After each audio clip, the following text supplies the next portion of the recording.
여러분 안녕하세요. 저는 연세대학교 사학과의 이기훈이라고 합니다. 한국 근대사를 가르치고 있고요.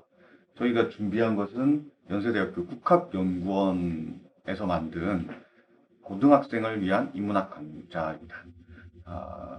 여러 가지 주제가 있겠지만 저희가 이번에 시작하려고 하는 주제는 교과서 속 사람들, 교과서 밖 이야기라는 주제입니다. 이 주제는 저를 비롯해서 이제 앞으로 많은 분들이 연속해서 강의를 이어나가실 건데요. 교과서에 나오는 사람들에 대한 이야기들입니다. 그런데 교과서에서 잘 다루지 않거나 또는 잘못 알려진 이야기들을 저희가 한번 자세히 다뤄보고 그리고 그로부터 우리가 어떤 교훈을 얻을 수 있나 이걸 찾아보는 시간입니다. 제가 먼저 할 주제는요. 김정은은 정말 백두산에 17번 올랐을까라는 겁니다. 김정은은 우리가 여러분 잘 아시는 이 대동여 지도를 만든 사람입니다.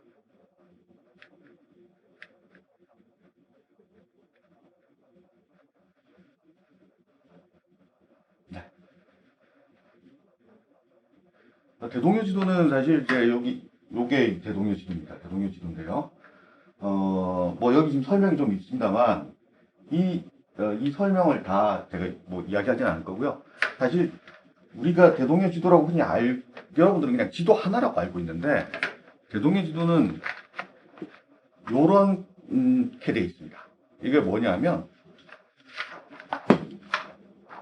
요런 작은 지도들을 굉장히 많이 만들어 놓은 겁니다.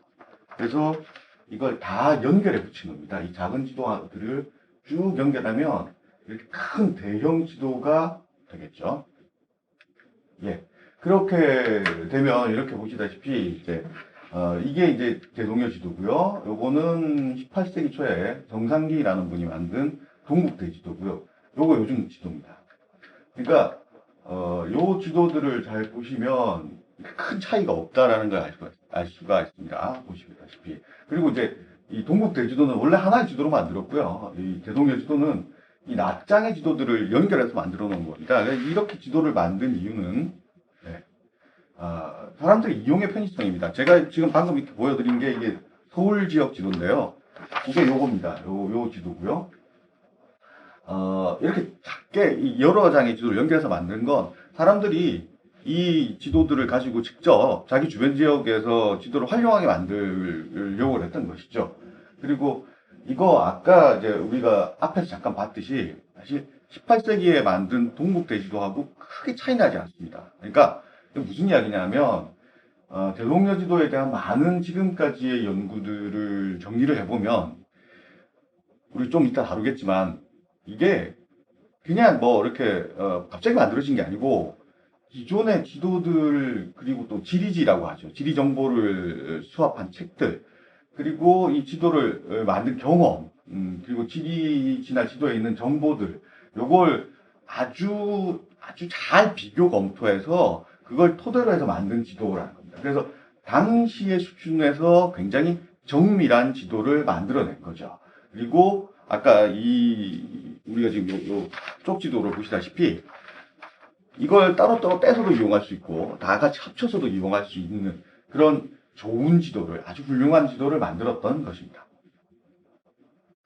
자, 그런데 이제 사실 이제 김정호에 대해서는 지금 우리가 이제 교과서 밖 이야기를 하는 것 이유 중에 하나가 김정호에 대한 잘못 알려진 정보가 되게 많거든요. 근데 이 사람에 대한 그 소문이죠. 잘못 알려진 정보가 많은 이유는 일단 이 김정호란 사람에 대해서 잘 알려진 바가 거의 없습니다. 특히 이 사람이 몇 년도에 태어났고 어디서 태어났고 황해도 출신이라는 이야기만 전하고 정확히 어딘지도 잘 모릅니다. 그리고 이 사람이 가게도 그러니까 양반이 아닌 건 맞는 것 같은데 정확히 어떤 집안인지도 전혀 모릅니다. 후손들도 별로 없고요. 우리 유명한 한학자이신 정인보 선생님의 정인보 선생님도 자기도 이제 본인도 들었다고 하는 이야기인데 이 김정호의 아들이 되게 너무너무 가난해서 대동지지라고 하는 아버지의 저서를 원본을 저당 잡혀가지고 뭐 돈을 빌려야 될 정도로 그렇게 가난했다라고 하거든요.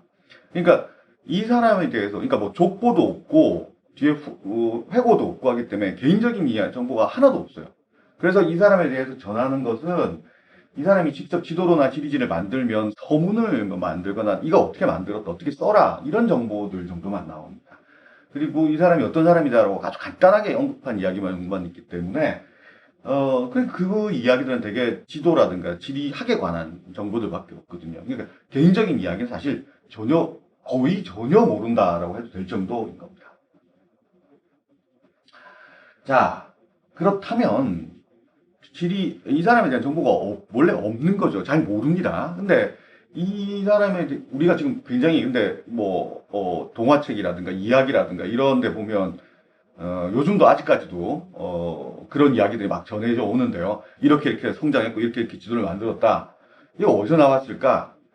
자, 이 소문들이 형성된 건 김정호의 당연히 아닐 거고요.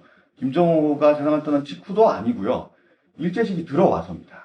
그리고 처음 그 이야기를 만든 것은 1925년쯤입니다. 그러니까 고산자를 회고함이라는 글을 씁니다. 이 글은 당대에는 익명으로 돼 있는데 최남선이 있었습니다. 우리가 잘 알고 있는 최남선이 있었는데요. 이 사람 최남선의 이 고산자를 회고함이라는 글에 의하면 여기 처음으로 정확한 지도를 만들기 위해 전국의 산천을 4차 답사했다라는 이야기가 나옵니다. 이제 그 이후의 연구들에 의하면 당시에는 사실 아마도 최남선이 일부러 이렇게 썼다기보다는 이 정도로 정확한 지도는 답사를 했을 거야 라고 그냥 추정했던 것 같습니다. 근데 최근에 와서 이제 여러 가지 경로들을 추적해보면 김정은은 사실 답사를 한 게 아니고 기존의 지리 정보와 지도들을 다 종합해서 비교 검토해서 가장 합리적인 건 이걸 거야 라고 해서 추론해서 만들었던 것 같습니다. 그래서 사실 대동여 지도에 틀린 정보가 좀 있습니다. 왜냐하면 실제로 가서 보지 않았기 때문입니다. 기존의 정보들을 종합하고 검토, 그러니까 가서 보는 가서 직접 답사를 하는 것보다 이게 훨씬 더 기존의 지리 정보가 꽤 정확했기 때문에 그걸 비교 검토하는 것만으로도 충분히 꽤 정확한 지도를 만들 수 있었거든요. 그래서 그걸 하다 보니 간혹 오류가 있습니다. 그건 어느 정보나 사실 지도는 오류가 생겨요. 지금도 생기는 거니까. 그런데 이제 굉장히 당시 수준의 정확한 지도를 만드니까 답사를 했을 거라고 추정한 것 같습니다. 그리고 이제 요 이야기들은 이거 어디서 이런 이야기가 나왔는지 알 수 없습니다. 백두산만 7번 올라갔다. 이런 지도 그리기 위해서 백두산 7번 올라갔다는 이야기는 처음 나오는데 근거는 거의 전혀 없습니다.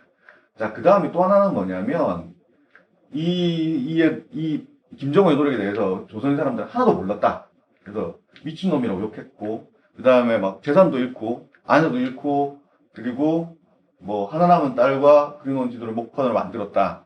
아까 보시면 아들이 있다고 그랬어서요. 아들이 있다는 정보는 전환돼서 딸 이야기도 이것도 별 근거 없이 튀어나오는 이야기입니다.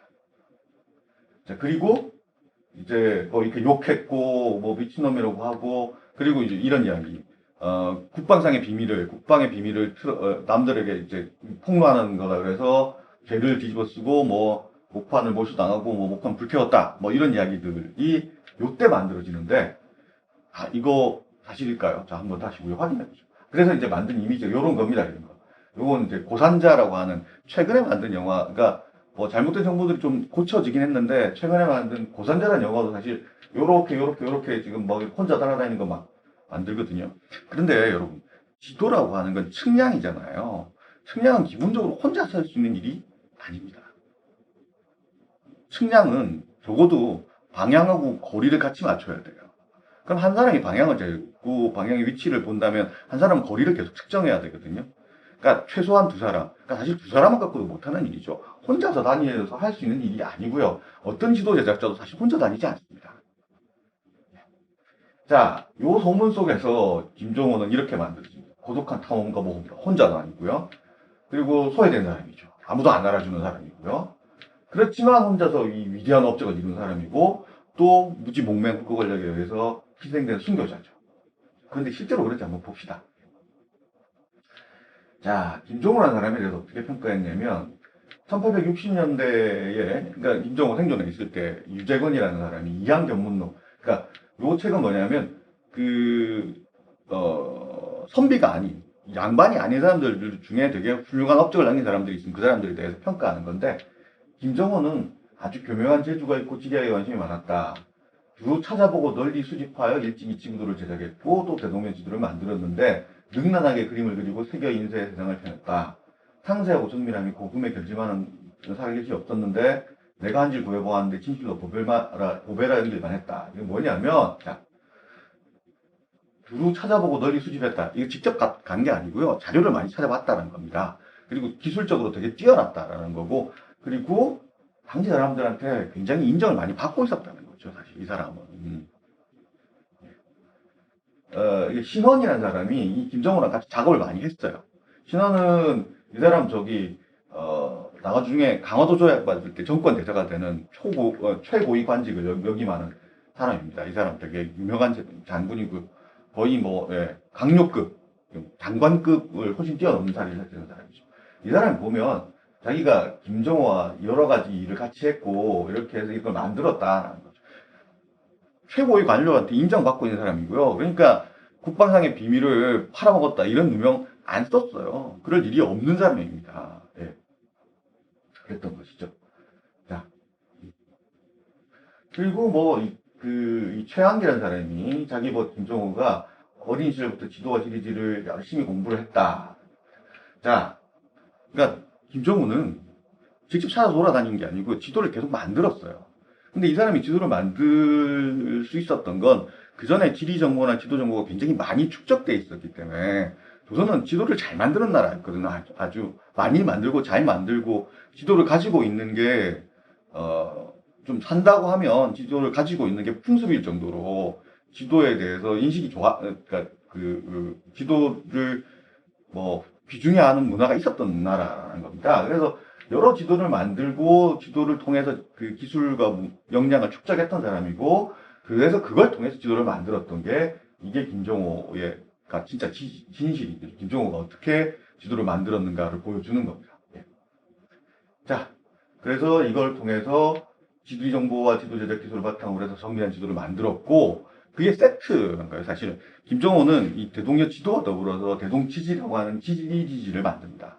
그러니까 지도를 하나 만들고요. 그 다음에 이걸 보충할 수 있는 지리 정보는 대동지지에 만들어 놓고 이게 세트의 업적이었던 거죠.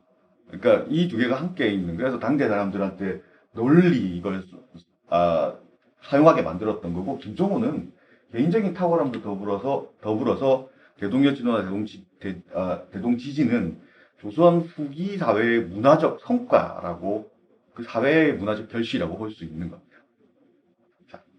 자, 그러면 이게 왜 왜곡됐는지 좀 이따 다시 살펴보도록 하겠습니다.